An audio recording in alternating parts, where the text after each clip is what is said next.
عرب کا ایک شخص جس کا نام ملتا ہے کہ جو شخص دونوں ہاتھوں میں تلواریں اٹھا کر لڑتا تھا وہ میرے آقا کے چچا حضرت سیدنا امیر حمزہ تھے۔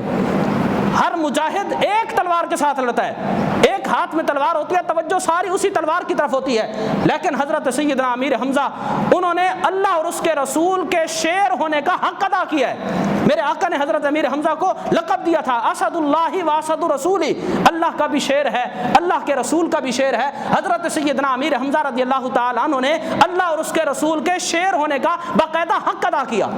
دو تلواریں اٹھا کر میدان احد کے اندر آپ لڑ رہے ہیں اور آپ کی زبان پر یہ نعرہ تھا انا اسد اللہ و اسد رسولی، اے کافرو سن لو، جس کے بارے میں تم سنتے تھے نا کہ کوئی اللہ اور اس کے رسول کا شیر ہے، وہ یہ امیر حمزہ ہے، تمہارے سامنے موجود ہے، کسی میں طاقت ہو تو آ کر اس کا مقابلہ کرے۔